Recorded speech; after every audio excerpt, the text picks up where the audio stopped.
বারান্দা বাগান। আমার বারান্দা বাগানে বেশ কিছু গাছ রয়েছে, নানান প্রজাতির গাছ আছে এখানে।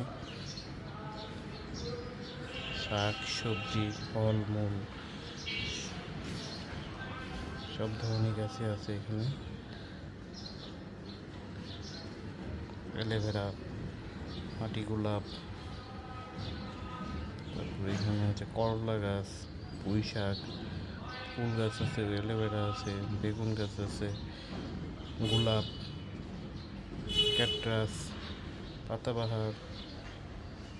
এখানে আছে শশা গাছ, একটা শশা গাছ এখানে, তুলসী গাছ, সকাল সন্ধ্যা ফুল, বাহারি রঙের পাতা গাছ। এবং এই গাছে ফুল হয়েছে, নীল নীল ফুল দেখতে পাচ্ছেন।